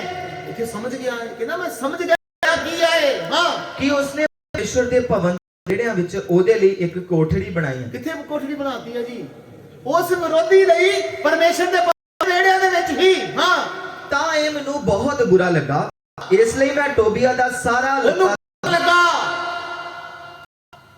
ਅਸਲੀ ਰਾਜਾ, ਅਸਲੀ ਪ੍ਰਭੂ ਸਾਡਾ ਯਹੋਵਾ ਹੀ ਆ। ਉਹਦੀ ਮਹਿਮਾ, ਉਹਦੇ ਹਿੱਸੇ ਦੀ ਵਡਿਆਈ, ਉਹਦਾ ਆਦਰ ਹੋਰ ਨੂੰ ਨਹੀਂ ਦਿੱਤਾ ਜਾਵੇਗਾ। ਸਿਰਫ ਔਰ ਸਿਰਫ ਮੇਰੇ ਜੀਵਨ ਦੇ ਦੁਆਰਾ, ਮੇਰੀ ਲਾਈਫ ਦੇ ਦੁਆਰਾ ਮੇਰੇ ਪ੍ਰਭੂ ਨੂੰ ਹੀ ਕੀ ਮਿਲੇਗੀ। ਜੇ ਮੇਰੇ ਪਿਆਰੇ ਤੁਸੀਂ ਜੀਵਨ ਚੱਲਦੇ ਚੱਲਦੇ ਵੀ ਕੋਈ ਗਲਤੀ ਕਰਦੇ ਹੋ ਤੇ ਉਹ ਸਭ ਦੀ ਮਹਿਮਾ ਕਿਹਨੂੰ ਮਿਲ ਰਹੀ? ਫਿਰ ਸ਼ੈਤਾਨ ਨੂੰ। ਤੁਹਾਡੇ ਜੀਵਨ 'ਚ ਕੌਣ ਮਹਿਮਾ ਨਹੀਂ ਹੋ? ਪਰ ਇੱਕ ਵਿਸ਼ਵਾਸੀ ਦਾ, ਇੱਕ ਆਤਮਿਕ ਇਨਸਾਨ ਦਾ ਫਰਜ਼ ਆ ਆਪਣੇ ਜੀਵਨ ਦਾ ਐਸਾ ਚੌਕਸ, ਆਪਣੇ ਆਤਮਿਕ ਜੀਵਨ ਦੀ ਐਸੀ ਰਖਵਾਲੀ ਕਰੇ, ਹਰ ਇੱਕ ਕੰਮ ਦਾ ਸ਼ਰੇ, ਹਰ ਇੱਕ ਕੰਮ ਦਾ ਮਹਿਮਾ, ਹਰ ਇੱਕ ਕੰਮ ਦਾ ਜਲਾਲ ਸਾਡੇ ਯਹੋਵਾ ਨੂੰ ਹੀ ਮਿਲੇ। ਸਾਡੇ ਜੀਵਨਾਂ ਨੂੰ ਵੇਖ ਕੇ ਕਹਿਣ ਧੰਨ ਹੈ ਇਹਨਾਂ ਦਾ ਯਹੋਵਾ। ਪਰ ਅੱਜ ਤੇ ਸਾਨੂੰ ਕਹਿੰਦੇ ਨੇ ਤੂੰ ਭਰਾ ਦੁਬਾਰਾ ਮੈਨੂੰ ਮਿਲੀ ਨਾ। ਸਾਡੇ ਜੀਵਨਾਂ ਨੂੰ ਵੇਖ ਕੇ ਕੀ ਕਹਿੰਦੇ ਨੇ? ਤੂੰ ਦੁਬਾਰਾ ਲੱਗੀ, ਤੂੰ ਕਹਾਉਣਾ ਤੇ ਮਸੀਹੀ ਆ ਪਰ ਤੂੰ ਚੱਲਦਾ ਦੀ ਤਰ੍ਹਾਂ ਨਹੀਂ। ਹਾਲੇਲੂਇਆ। ਕਹਿੰਦਾ ਮੈਂ ਸਮਝ ਗਿਆ ਔਰ ਮੈਨੂੰ ਕੀ ਲੱਗਾ? ਬਹੁਤ ਬੁਰਾ, ਬਹੁਤ ਬੁਰਾ ਲੱਗਾ। ਹਾਂ, ਇਸ ਲਈ ਮੈਂ ਟੋਬੀਆ ਦਾ ਸਾਰਾ ਤੁੱਕਾ ਉਸ ਕੋਠ ਵਿੱਚੋਂ ਬਾਹਰ ਪਾ ਦਿੱਤਾ। ਕਹਿੰਦਾ ਇਹ ਫਿਰ ਮੈਂ ਕੀ ਕਰਦਾ? ਉਹਦਾ ਸਾਰਾ ਲਕਾ ਤੁਕਾ ਉਸ ਕੋਠੜੀ ਚੋਂ ਕੀ ਕਰ ਦਿੱਤਾ? ਅੱਜ ਤੁਸੀਂ ਇਸ ਪਰਮੇਸ਼ਰ ਦੇ ਭਵਨ ਦੀ ਕੋਠੜੀ ਦੇ ਵਿੱਚੋਂ ਸ਼ੈਤਾਨ ਦਾ ਸਾਰਾ ਲਕਾ ਤੁਕਾ ਬਾਹਰ ਕੱਢੋ। ਜੇ ਤੁਸੀਂ ਸ਼ੈਤਾਨ ਦਾ ਜਰਾ ਜਿੰਨਾ ਵੀ ਸਮਾਨ ਰਹਿਣ ਦਿੱਤਾ ਨਾ ਤੇ ਸ਼ੈਤਾਨ ਤੰਗ ਕਰੇਗਾ। ਇੱਕ ਮੈਨੂੰ ਤੇ ਕਹਾਣੀ ਯਾਦ ਆਉਂਦੀ ਆ। ਕਿਸੇ ਇੱਕ ਨੇ ਨਾ ਆਪਣਾ ਘਰ ਵੇਚਿਆ ਤੇ ਘਰ ਵੇਚਣ ਦੇ ਨਾਲ ਨਾਲ ਉਹਨੇ ਕਿੱਲ ਠੋਕ ਦਿੱਤਾ। ਕਹਿੰਦਾ ਵੀ ਸਾਰਾ ਘਰ ਤੇਰਾ, ਪਰ ਇਹ ਕਿੱਲੀ ਕਿਹਦੀ ਆ? ਇਹ ਮੇਰੀ ਆ। ਉਹਨੇ ਕਿਹਾ ਕੋਈ ਗੱਲ ਨਹੀਂ, ਕਿੱਲੀ ਨਾਲ ਕੀ ਕਰ ਲਿਆ? ਉਹਨਾਂ ਨੇ ਤਾਂ ਵੀ ਠੀਕ ਹੈ, ਜਦੋਂ ਹੋਈ ਰਜਿਸਟਰੀ ਵੀ ਸਾਰਾ ਘਰ ਸਾਡਾ ਆ ਤੇ ਪਰ ਆ ਇੱਕ ਕਿੱਲੀ ਕੀ। ਥੋੜੇ ਦਿਨ ਉਹਨਾਂ ਘਰ ਸਾਫ ਸੁਫ ਕੀਤਾ ਤੇ ਉਹ ਭਾਈ ਸਾਹਿਬ ਘੋੜਾ ਲੈ ਕੇ ਆ ਗਿਆ। ਕਹਿੰਦੇ ਕੀ ਕਰਨਾ ਜੀ? ਕਹਿੰਦਾ ਮੇਰੀ ਕਿੱਲੀ ਆ, ਮੈਂ ਬੰਨਣਾ। ਉਹਨੇ ਘੋੜਾ ਬੰਨ ਦਿੱਤਾ।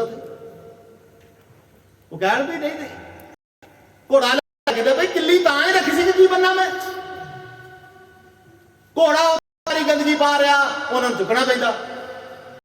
ਪਰੇਸ਼ਾਨ ਹੋ ਗਏ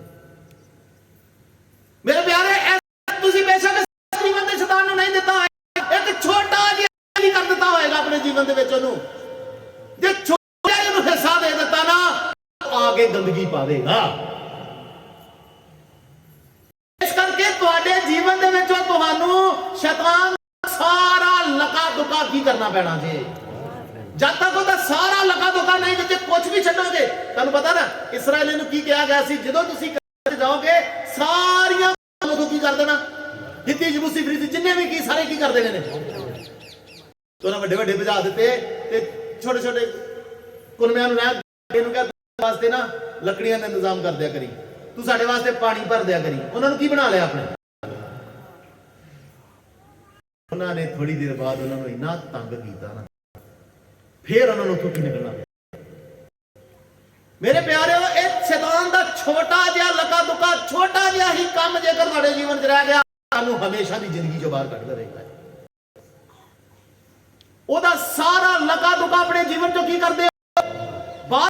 ਪਰ ਉਸ ਤੋਂ ਪਹਿਲਾਂ ਇਹ ਕੰਮ ਤੋਂ ਪਹਿਲਾਂ ਤੁਹਾਨੂੰ ਪਵਿੱਤਰ ਆਤਮਾ ਦੀ ਸ਼ਕਤੀ ਦੇ ਸਾਮਰਥ ਵਿੱਚ ਕੀ ਕਰਨਾ ਪੈਣਾ ਆ? ਇਹ ਤਕੜੇ ਹੋਵੋਗੇ ਤੇ ਫੇਰ ਹੀ ਤੁਹਾਡੇ ਅੰਦਰ ਮਿਲੇਗਾ ਉਹਦੇ ਲੱਗੇ ਦੁਕੇ ਲੱਗਣ ਦਾ। ਇਹ ਤਕੜੇ ਨਾ ਹੋਏ ਤੇ ਬਲ ਨਹੀਂ ਜੇ ਮਿਲਦਾ। ਸਮਝਾਈਏ ਜੀ। ਤਾਂ ਵਚਨ ਪੜ੍ਹੀਏ ਪਹਿਲਾ ਕੁਰਿੰਥੀਆਂ 9 ਅਧਿਆਇ ਉਹਦਾ 26 ਵਿੱਚ। ਫਿਰ ਉਸ ਤੋਂ ਬਾਅਦ ਉਹਨੇ ਸਾਰੀ ਸਫਾਈ ਕੀਤੀ। ਫਿਰ ਪਰਮੇਸ਼ਰ ਦੀ ਸੱਚੀ ਆਰਾਧਨਾ ਉਸ ਜਗ੍ਹਾ ਤੇ ਸ਼ੁਰੂ ਹੋਈ। ਸੋ ਮੈਂ ਇਉਂ ਦੌੜਦਾ ਹਾਂ ਪਰ ਬੇਥੋਹਾ ਨਹੀਂ। ਕਹਿੰਦਾ ਮੈਂ ਦੌੜਦਾ ਹਾਂ ਪਰ ਕੀ ਨਹੀਂ। ਅਸੀਂ ਸਭਨਾ ਦੀ, ਸਾਡੀ ਸਭਨਾ ਦੀ ਇੱਕ ਆਤਮਿਕ ਰੇਸ ਆ। ਪੌਲੁਸ ਕਹਿੰਦਾ ਨਾ ਮੈਂ ਦੌੜ ਕੀ ਕੀਤੀ ਆ। ਅਸੀਂ ਦੌੜ ਪਾਉਣੀ ਆ ਪਰ ਕਾਇਦੇ ਮੁਜਬ। ਜੇ ਕਾਇਦੇ ਮੁਜਬ ਖੇਡੋਗੇ ਤੇ ਤਾਂ ਹੀ ਕੀ ਲਓਗੇ। ਤੇ ਪਰਮੇਸ਼ਰ ਦਾ ਉਹੀ ਕਹਿੰਦਾ ਦੌੜੋ ਕਿ ਤੁਸੀਂ ਹੀ ਕੀ ਕਰੋ? ਇਸ ਤਰ੍ਹਾਂ ਦੌੜੋ ਕਿ ਨਾਮ ਕਹਿੰਦਾ। ਫਿਰ ਉਹਦਾ ਇੱਕ ਤਰੀਕਾ, ਜੇਕਰ ਤੁਸੀਂ ਜਿੱਤਣਾ ਚਾਹੁੰਦੇ ਹੋ, ਇਸ ਦੌੜ 'ਚ ਜਿੱਤਣਾ ਚਾਹੁੰਦੇ ਹੋ ਤੇ ਇਸ ਤਰ੍ਹਾਂ ਦੌੜੋ ਕਿ ਜਿਸ ਤਰ੍ਹਾਂ ਬੇਤਰੀ ਦੌੜ ਕੀ ਨਹੀਂ ਦੌੜ। ਹੁਣ ਜਦੋਂ ਤੁਸੀਂ ਟਰੈਕ ਵੇਖਿਆ ਉਹਦਾ ਰੇਸ ਜਦੋਂ ਲਾਉਂਦੇ ਨੇ ਇਸ ਤਰ੍ਹਾਂ ਗੋਲ ਕਰਕੇ ਹੁੰਦਾ, ਇਧਰ ਜਿੰਨੇ ਵੀ ਮੀਟਰ ਦੀ ਰੇਸ ਹੈ ਉਸ ਹਿਸਾਬ ਨਾਲ ਦੱਸੇ ਕਿੰਨੇ ਰਾਉਂਡ ਬਣਨਗੇ। ਕਿ ਇਸ ਤਰ੍ਹਾਂ ਹੀ ਦੌੜਨਾ ਆ, ਤਰੀਕੇ ਨਾਲ ਦੌੜਨਾ, ਕਾਇਦੇ ਮੁਜਬ ਦੌੜਨਾ, ਕਿਸੇ ਨੂੰ ਸੱਟ ਨਹੀਂ ਲਾਉਣੀ, ਇਧਰ ਉਧਰ ਨਹੀਂ ਹੋਣਾ। ਔਰ ਸਾਰੇ ਤਰੀਕੇ ਕੀ ਕੀਤੇ ਜਾਂਦੇ, ਉਹਨਾਂ ਨੂੰ ਸਿਖਾਏ ਜਾਂਦੇ, ਸਮਝਾਏ ਜਾਂਦੇ। ਹੁਣ ਮੰਨ ਲਓ ਇਧਰ ਨੂੰ ਜਾਣ ਦੇ, ਪਤਾ ਵੀ ਇਧਰ ਨੂੰ ਆਉਣਾ, ਸਾਡੇ ਵਿੱਚ ਕੋਈ ਇਧਰ ਨੂੰ ਜਾਂਦਾ ਫਟਾਫਟ ਐਨ ਵੱਜ ਜੇ, ਸਭ ਤੋਂ ਪਹਿਲਾਂ ਪਹੁੰਚ ਜੂਗਾ ਉਸ ਤਰ੍ਹਾਂ ਦੇ। ਪੂਰਾ ਵੀ ਕੱਟਿਆ ਵਿੱਚੋਂ ਦੀ, ਗਰਾਊਂਡ ਦੇ ਵਿੱਚੋਂ ਦੀ ਕੀ ਹੋ ਗਿਆ, ਤੇ ਉੱਥੇ ਜਿਹੜੇ ਅਧਿਕਾਰੀ ਬੈਠੇ ਉਹ ਕਹਿਣਗੇ ਸ਼ਾਬਾਸ਼ ਤੂੰ ਫਸਟ ਆ ਗਿਆ।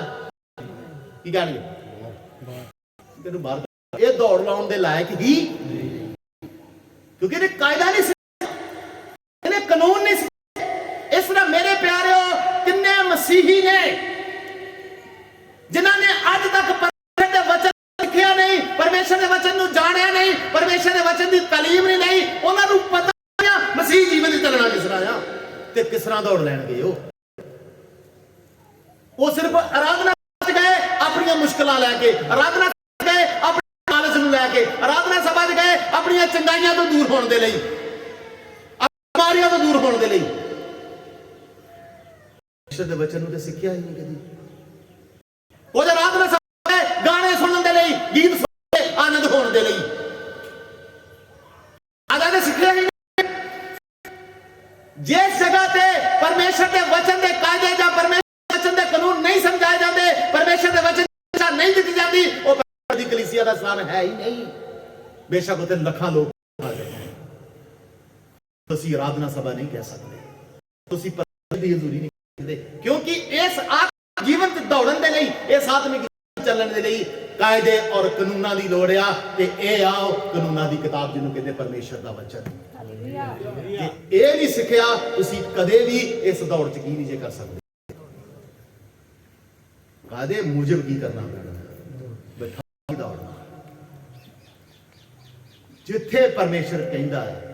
ਤੁਸੀਂ ਦੇਖੋਗੇ ਜਦੋਂ ਦੌੜਦੇ ਨੇ ਲਾਗੇ ਸ਼ੱਕ ਰੈਫਰੀ ਖਲੋਤੇ ਹੁੰਦੇ ਨੇ, ਉਹ ਵੇਖਦੇ ਨੇ ਕੋਈ ਕਾਇਦੇ ਤੋਂ ਗਲਤ ਤੇ ਨਹੀਂ ਦੌੜਦੇ। ਕਾਇਦੇ ਅਨੁਸਾਰ ਦੌੜੋਗੇ ਤਾਂ ਹੀ ਨਾਮ ਨਾ। ਮੈਂ ਅੱਛੀ ਲੜਾਈ ਲੜ ਚੁੱਕਾ, ਮੈਂ ਨਿਹਚਾ ਦੀ ਸਾਂਭ ਕੀਤੀ ਤੇ ਮੈਂ ਦੌੜ ਨੂੰ ਕੀ ਕੀਤਾ। ਤੇ ਫਿਰ ਹੁਣ ਕਹਿੰਦਾ ਮੈਨੂੰ ਦਿਖ ਰਿਹਾ ਜੀਵਨ ਦਾ ਮੁਕਟ ਲਈ ਪ੍ਰਭੂ ਯਿਸੂ ਮਸੀਹ ਮੇਰੇ ਲਈ ਤਿਆਰ ਖੜਾ। ਕਹਿੰਦਾ ਮੈਨੂੰ ਵੀ ਤੇ ਤੁਹਾਨੂੰ ਸਭਨਾਂ ਨੂੰ ਜਿਹੜੇ ਇਸੇ ਤਰੀਕੇ ਨਾਲ ਦੌੜਦੇ ਨੇ ਜੀਵਨ ਦਾ ਮੁਕਟ ਨਹੀਂ ਕੀਤਾ ਜਾਵੇਗਾ। ਕਾਇਦੇ ਮੁਜਬ ਦੌੜਨਾ। ਦੂਸਰੀ ਗੱਲ ਕਿਹੜੀ ਹੈ, ਅੱਛੀ ਲੜਾਈ ਲੜਨੀ ਹੈ। ਤੇ ਇਉਂ ਹੋਰੀ ਲੜਦਾ ਹਾਂ, ਪਰ ਉਸ ਵਾਂਗੂ ਪੌਣ ਨੂੰ ਮਾਰਦਾ ਹੈ। ਉਸ ਵਾਂਗੂ ਨਹੀਂ ਜੋ ਕਿਹਨੂੰ ਮਾਰਦਾ ਹੈ। ਸਾਰੇ ਲੜ ਰਹੇ, ਸਾਰੇ ਆਤਮਿਕ ਲੜਾਈ ਲੜਦਾ ਹਾਂ, ਪਰ ਵਚਨ ਕੀ ਕਹਿ ਰਿਹਾ, ਕਹਿੰਦਾ ਕੁਝ ਐਸੇ ਲੜਦੇ ਕਿਹਨੂੰ ਮਾਰਦੇ ਨੇ। ਸ਼ੈਤਾਨ ਦੀ ਗੱਡੀ ਇੱਧਰ ਲੱਗੀ ਹੈ, ਸ਼ੈਤਾਨ ਸਾਮਰਾਜ ਤੁਹਾਡੇ ਜੀਵਨ 'ਚ ਐਸੇ ਕਰਦੇ ਆ, ਤੁਸੀਂ ਕਿੱਧਰ ਨੂੰ ਮਾਰ ਰਹੇ। ਕਿਉਂ ਇਹ ਹੋ ਰਿਹਾ? ਕਿਉਂਕਿ ਇਸ ਯੁੱਗ ਦੇ ਈਸ਼ਵਰ ਬੇਪਰਤੀਤੇ ਮਸੀਹਾਂ ਦੀ ਅੱਖਾਂ ਨੂੰ ਕੀ ਕਰ ਹੋਇਆ ਆ, ਉਹ ਵੇਖਦੇ ਨਹੀਂ ਮੇਰਾ ਦੁਸ਼ਮਣ ਐਕਟਿੰਗ ਕਰ ਰਹੇ, ਅਸੀਂ ਕੀ ਕਰ ਰਹੇ ਹਾਂ ਜੀ। ਕਹਿ ਸਕਦੇ ਲੜਾਈ ਲੜ ਸਕਦਾ ਹੈ, ਅਸੀਂ ਕਹਿ ਸਕਦੇ ਇਹ ਅੱਛੀ ਲੜਾਈ ਲੜਨ ਦੀ ਐਕਟਿੰਗ ਕਰ ਚੁੱਕਾ ਹੈ, ਪਰ ਇਹਨੂੰ ਮਿਲੇਗਾ ਹੁਣ ਕੁਝ ਵੀ। ਜੇ ਤੁਹਾਨੂੰ ਤੁਸੀਂ ਅੱਛੀ ਲੜਾਈ ਲੜਨਾ ਚਾਹੁੰਦੇ ਹੋ ਤੇ ਤੁਹਾਨੂੰ ਆਪਣੇ ਜੀਵਨ ਦੇ ਵਿੱਚ ਆਤਮਿਕ ਸਾਮਰਥ ਨੂੰ ਵਧਾਉਣਾ ਪਵੇਗਾ। ਸਾਮਰਥ ਦੇ ਕੰਮ ਕਰਨਾ ਪਏਗਾ, ਪਵਿੱਤਰ ਆਤਮਾ ਦੇ ਕੰਮ ਨੂੰ ਆਪਣੇ ਜੀਵਨ 'ਚ ਵਧਾਉਣਾ ਪਵੇਗਾ। ਉਹਦੀ ਰੋਸ਼ਨੀ ਜਦੋਂ ਆਏਗੀ ਤੁਹਾਨੂੰ ਸਭ ਕੁਝ ਨਜ਼ਰ ਆਏਗਾ, ਕਿਹੜਾ ਸ਼ੈਤਾਨ ਦਾ ਪਿਆ ਇੱਥੇ। ਇਹ ਕਮਰੇ ਦੇ ਵਿੱਚ ਜਦੋਂ ਲਾਈਟ ਜਗਦੀ ਹੈ ਪਤਾ ਲੱਗ ਜਾਂਦਾ ਕੀ ਹੋ ਗਿਆ। ਇਸ ਤਰ੍ਹਾਂ ਮੇਰੇ ਪਿਆਰੇ, ਜਦ ਤੱਕ ਪਵਿੱਤਰ ਸਾਮਰ ਦੀ ਰੋਸ਼ਨੀ ਤੁਹਾਡੇ ਅੰਦਰ ਜਗੇਗੀ ਨਹੀਂ, ਇਹਨੂੰ ਵਧਣ ਨਹੀਂ ਦਵੋਗੇ, ਇਹਨੂੰ ਆਪਣੇ ਜੀਵਨ 'ਚ ਪ੍ਰਭਾਵਸ਼ਾਲੀ ਨਹੀਂ ਹੋਣ ਦਵੋਗੇ, ਤਦ ਤੱਕ ਤੁਹਾਨੂੰ ਸ਼ੈਤਾਨ ਦਾ ਸਿੰਘਾਸਨ ਤੁਹਾਡੇ ਜੀਵਨ 'ਚ ਨਜ਼ਰ ਨਹੀਂ ਆਵੇਗਾ। ਅੱਜ ਸਮਾਂ ਲੜਨ ਦਾ, ਸਾਨੂੰ ਆਪਣੇ ਦੁਸ਼ਮਣ ਨੂੰ ਪਹਿਚਾਣ ਕੇ ਸਹੀ ਤਰੀਕੇ ਨਾਲ ਲੜ ਕੇ ਉਹਦੇ ਰਾਜ ਨੂੰ, ਉਹਦੇ ਸਿੰਘਾਸਨ ਨੂੰ ਉਖਾੜ ਕੇ ਯਿਸੂ ਮਸੀਹ ਜਿਹੜਾ ਅਸਲੀ ਦਾ ਰਾਜਾ ਆ ਉਹਨੂੰ ਬਿਠਾਓ। ਤਾਂ ਹੀ ਤੇ ਕਹਿੰਦੇ ਨਾ ਦੂਸਰਾ ਯਿਸੂ, ਕਿਹੜਾ ਯਿਸੂ ਜੀ? ਕੋਈ ਦੂਸਰਾ ਹੀ ਆ ਬੈਠਾ। ਜਿਹੜਾ ਸਲੀਬ ਦਿੱਤਾ ਉਹ ਤੇ ਹੈ ਹੀ।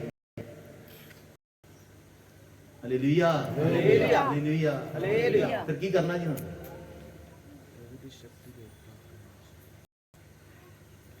बोलो, जिन्हें पवित्र आत्मा पा लिया, हाथ खड़ा करो जिन्होंने पवित्र आत्मा पा लिया। डरना नहीं। पवित्र आत्मा का वरदान पाया और काफी नहीं आ, इस वरदान के अनुसार इस पवित्र आत्मा की सामर्थ ਵਧਣਾ ਆ ਤਾਂ ਜੋ ਤੁਸੀਂ ਸ਼ੈਤਾਨ ਦੇ ਛਲ ਛਿੰਦਾਂ ਨੂੰ ਖਲੋ ਸਕੋ, ਉਹਦੀਆਂ ਡੂੰਘੀਆਂ ਗੱਲਾਂ ਨੂੰ ਪਹਿਚਾਨੋ ਤੇ ਸ਼ੈਤਾਨ ਦੀ ਗੱਦੀ ਸ਼ੈਤਾਨ ਦਾ ਸਿਧਾਸਨ ਕਿਸੇ ਉਹਨੂੰ ਖਾੜ ਸਕੋ। ਹਾਲੇਲੂਇਆ। ਜੇ ਇਹ ਕੰਮ ਨਹੀਂ ਕੀਤੇ ਤੇ ਪਵਿੱਤਰ ਆਤਮਾ ਪਾਉਣ ਦਾ ਕੋਈ ਫਾਇਦਾ ਨਹੀਂ ਜੇ ਹੋਣ ਵਾਲਾ, ਉਲਟਾ ਹੋਰ ਜਾਨ ਜਾ ਜਾਵੇਗੀ। ਪਵਿੱਤਰ ਆਤਮਾ ਪਾਇਆ ਵੀ ਉਹਨੂੰ ਆਪਣੇ ਜੀਵਨ ਚ ਕੀ ਨਹੀਂ ਕਰਨ ਦਿੱਤਾ, ਕੰਮ ਨਹੀਂ ਕਰਨਾ। ਸਮਝਾ ਰਹੀ ਹੈ?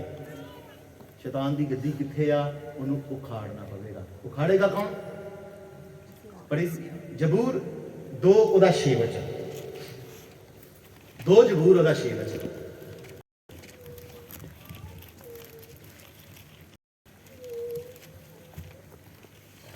ਪਰ ਮੈਂ ਆਪਣੇ ਪਰਬਤ ਸਿਯੋਨ ਉਤੇ ਸਿਯੋਨ ਉਤੇ ਆਪਣੇ ਪਾਤਸ਼ਾਹ ਬਿਠਾ ਦਿੱਤਾ ਹੈ। ਆਪਣੇ ਪਾਤਸ਼ਾਹ ਨੂੰ ਕੀਤਾ ਹੈ। ਹਾਲੇਲੂਇਆ। ਤੁਸੀਂ ਕਹਿ ਸਕਦੇ ਮੈਂ ਆਪਣੀ ਸਾਈਕਲ ਦੇ ਵਿੱਚ ਆਪਣੇ ਪਾਤਸ਼ਾਹ ਨੂੰ ਯਿਸੂ ਮਸੀਹ ਨੂੰ ਜਿਹੜਾ ਸਲੀਬ ਦਿੱਤਾ ਗਿਆ ਕੀ ਕਰ ਦਿੱਤਾ ਹੈ।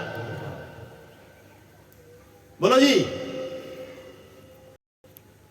ਅੱਜ ਕਰੋਗੇ ਵਾਦਾ, ਅੱਜ ਤੋਂ ਬਾਅਦ ਮੈਂ ਇਸ ਜੀਵਨ ਦੇ ਵਿੱਚ ਆਪਣੇ ਸਿੰਘਾਸਨ ਦੇ ਉੱਤੇ ਇਸ ਦੇ ਵਿੱਚ ਪ੍ਰਭੂ ਯਿਸੂ ਮਸੀਹ ਨੂੰ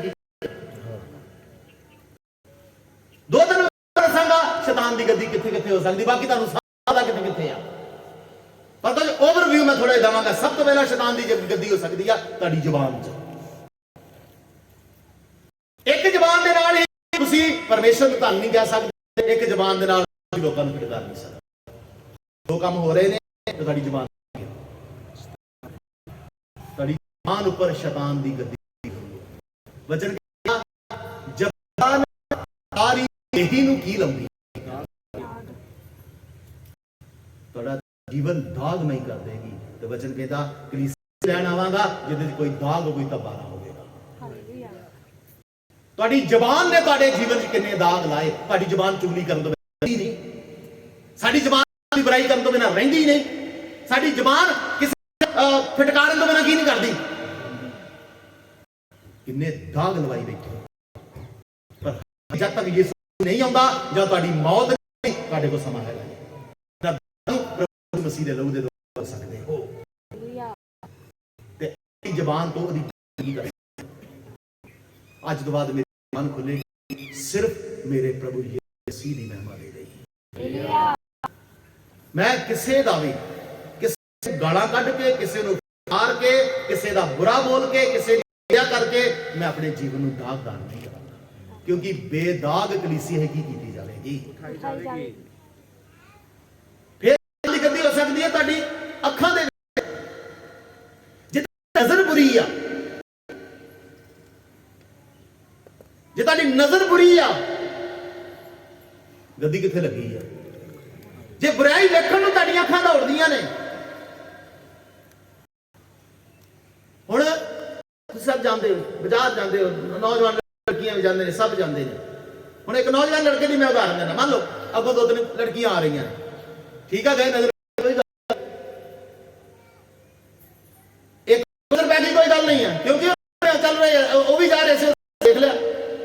ਪਰ ਜੇ ਤੁਹਾਡੀ ਮੁੰਡੀ ਨੂੰ ਘੁੰਮ ਰਹੀ ਹੈ ਨਾ ਬਾਰ-ਬਾਰ, ਤੇ ਕੀ ਆ ਫਿਰ? ਤੇ ਕੀ ਆ? ਕਿੱਥੇ ਲੱਗੀ ਹੈ? ਹੋਰ ਵੀ ਕਈ ਤਰ੍ਹਾਂ ਦੀਆਂ ਬੁਰਾਈਆਂ ਤੁਸੀਂ ਵੇਖਦੇ ਹੋ। ਜੇਕਰ ਉਹ ਬੁਰਾਈਆਂ ਵੇਖਣ ਵੱਲ ਤੁਹਾਡਾ ਖਿਆਲ ਆ, ਤੁਹਾਡੀ ਨਜ਼ਰ ਦੀ ਹਰ ਬੁਰਾਈ ਨੂੰ ਵੇਖੇ, ਤੇ ਗੱਦੀ ਕਿੱਥੇ ਲੱਗੀ ਆ? ਨਜ਼ਰ ਤੇ ਹੀ। ਸਮਾਂ ਆ ਉਸ ਗੱਦੀ ਨੂੰ, ਸਮਾਂ ਆ ਉਸ ਸ਼ੈਤਾਨ ਦੀ ਨੂੰ ਬਿਠਾ ਕੇ ਮੇਰੀਆਂ ਅੱਖਾਂ ਸਿਰਫ ਮੇਰੇ ਪ੍ਰਭੂ ਯਿਸੂ ਮਸੀਹ ਦੀਆਂ ਰਹਿੰਦੀਆਂ। ਕੀ ਕਹਿੰਦਾ ਵਚਨ? ਹਰ ਆਪਣੇ ਮੁਕਤੀ ਦਾਤੇ ਪ੍ਰਭੂ ਯਿਸੂ ਮਸੀਹ ਨੂੰ ਕੀ ਕਰਦਾ ਰਿਹਾ। ਤੁਸੀਂ ਮਨ 'ਚ ਕੀ ਵੇਖਦੇ ਹੋ, ਦੁਨੀਆ 'ਚ ਕੀ ਵੇਖਦੇ ਹੋ, ਕੀ ਕਰਦੇ ਹੋ, ਸਭ ਪਰਮੇਸ਼ਰ ਦਾ ਆ ਤੇ ਤੁਸੀਂ ਪਾਇਆ। ਇਹਦਾ ਮਤਲਬ मतलब अज तक तुसी शैतान की गद्दी किथे तुसी की नहीं की? मेरे प्यारिओ, ये साडियां अखां दुनिया नू नहीं, गंदगी नू नहीं, सिर्फ प्रभु यीशु मसीह नू तकण लई फिर तुहाडी जीवन दे विच शैतान दी तुहाडे मन च हो सकदी है। जेकर तुसी हर समय बुरा ही चलदा रहंदा, किसी दे लई कुछ करा, किसी नू बुरा कमा, किसी दा नुकसान करा, किसी दा कुछ करा। मेरे प्यारे, साडा मन बुरा सोचण दे लई नहीं। जेकर तुहाडा मन जुगता सोचदा, मन बुराइयां सोचदा, तुहाडा मन किसी दा घाटा, किसी दा बदनामी करदा आ, ते फिर गद्दी किथे लगी हुई है? मेरे प्यारे, साडा मन बुराई सोचण दे लई नहीं, साडा मन हर वेले परमेश्वर दी व्यवस्था च मगन रहण लई। दी गड्डी तुहाडी जेब च हो सकदी है, तुहाडे बटुए च हो सकदी है। ਜਿਹੜੀਆਂ ਗੱਲਾਂ ਤੁਹਾਡੇ ਆਤਮਿਕ ਜੀਵਨ ਲਈ ਜ਼ਰੂਰੀ ਨਹੀਂ ਆ, ਜਿਹੜੇ ਪਦਾਰਥ, ਜਿਹੜੀਆਂ ਚੀਜ਼ਾਂ ਤੁਹਾਡੇ ਆਤਮਿਕ ਜੀਵਨ ਲਈ ਜ਼ਰੂਰੀ ਨਹੀਂ, ਪਰਮੇਸ਼ਰ ਨੇ ਕਿਹਾ ਕੀ ਖਾਣਾ, ਕੀ ਪੀਣਾ, ਸਭ ਦੀ ਲਿਮਟ ਦਿੱਤੀ ਹੈ, ਸਭ ਦਾ ਕਾਇਦਾ ਕੀਤਾ ਗਿਆ। ਜੇਕਰ ਤੁਸੀਂ ਆਪਣੀ ਜੇਬ ਚੋਂ ਪੈਸੇ ਕੱਢ ਕੇ ਕੁਝ ਐਸੀ ਚੀਜ਼ ਖਾ, ਕੁਝ ਐਸਾ ਚੀਜ਼ ਪੀ ਰਹੇ ਹੋ ਜਿਹੜੀ ਕਿ ਆਤਮਿਕ ਜੀਵਨ ਨੂੰ ਪੀਣ ਔਰ ਖਾਣ ਲਈ ਮਨਾ ਕੀਤੀ ਗਈ ਆ, ਇਹਦਾ ਮਤਲਬ ਗੱਦੀ ਕਿੱਥੇ ਲੱਗੀ ਆ? ਸਾਡੇ ਬਟੂਏ ਅਸੀਂ ਬਿਨਾਂ ਝਿਜਕੇ ਹੀ ਜੋ ਚੀਜ਼ਾਂ ਆਤਮਿਕ ਜੀਵਨ ਨੂੰ ਨੁਕਸਾਨ ਦੇ, ਉਹਨਾਂ ਨੂੰ ਆਪਣੇ ਬਟੂਏ 'ਚ ਖਰੀਦਣਾ। ਮਤਲਬ ਸ਼ੈਤਾਨ ਕਿੱਥੇ ਬੈਠਾ ਹੋਵੇ? ਜਿਹੜੀਆਂ ਚੀਜ਼ਾਂ ਤੁਹਾਡੇ ਆਤਮਿਕ ਜੀਵਨ ਪੂਰੀ ਨਹੀਂ ਹੈ, ਵਚਨ ਕਹਿੰਦਾ ਪਰਮੇਸ਼ਰ ਦਾ ਵਚਨ ਸਾਡੇ ਲਈ ਕਾਫੀ ਆ। ਜਿੰਨੇ ਜੋ ਰੱਖਣਾ ਅਸੀਂ ਉਹਨੇ ਚ।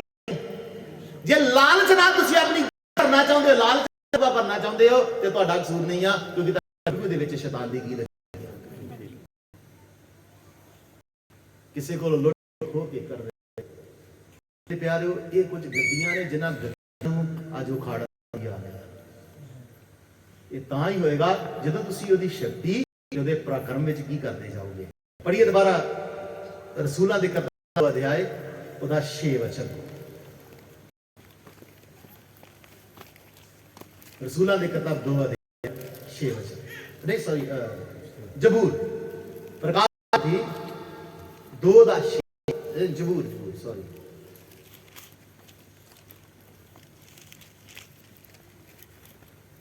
मैं अपने पास अपने पर्वत ते की कर देता है। पढ़ो जी। मैं अपने पवित्र पर्वत सिय्योन उते हाँ अपने पातशाह नूं बिठा देता है। मैं अपने पवित्र पर्वत सिय्योन उते आशा नूं की कर दिता जी। तुसीं बिठाया,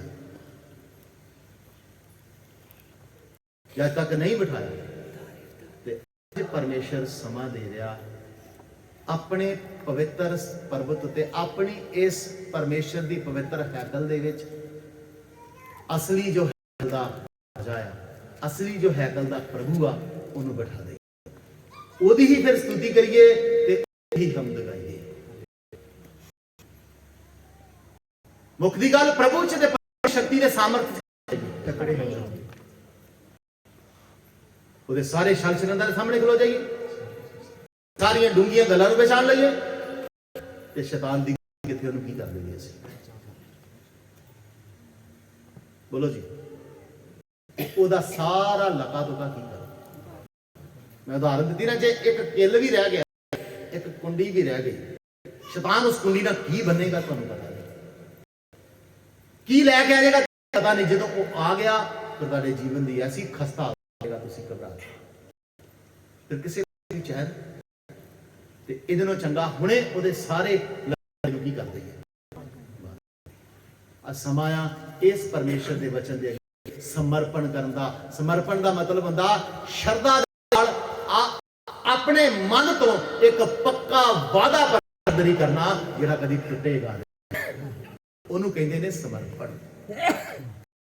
ਜਿੰਨੇ ਲੋਕ ਅੱਜ ਚਾਹੁੰਦੇ ਨੇ ਮੈਂ ਆਤਮਾ ਦੀ ਸ਼ਕਤੀ ਦੇ ਸਾਮਰਥ ਵਿੱਚ ਵਧੂਗਾ, ਮੈਂ ਉਹਦੇ ਸਾਰੇ ਲਕੇ ਦੇ ਨੂੰ ਬਾਹਰ ਹੁਣ ਆਪਣੇ ਜੀਵਨ 'ਚ ਅਸਲੀ ਪਾਤਸ਼ਾਹ ਪ੍ਰਭੂ ਯਿਸੂ ਮਸੀਹ ਨੂੰ ਬਿਠਾਵਾਂਗਾ, ਉਹ 'ਚ ਖੜਾ ਹੋ ਕੇ ਸਮਰਪਣ ਕਰ ਸਕਦਾ। ਹਾਲੇਲੂਇਆ। प्रार्थना करिए सब प्रभु को। जो समर्पण करना चाहते हो करिए। ਅੱਜ ਸਮਾਂ ਆਇਆ ਹੈਕਲ ਦੇ ਅਸਲੀ ਰਾਜੇ ਨੂੰ, ਹੈਕਲ ਦੇ ਅਸਲੀ ਪ੍ਰਭੂ ਨੂੰ ਆਪਣੇ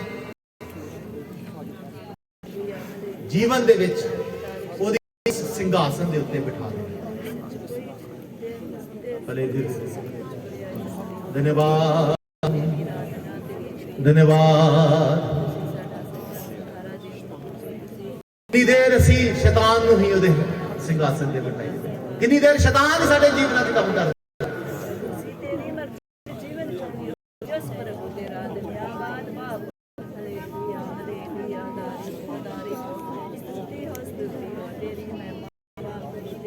ਹਾਲੇਲੂਇਆ।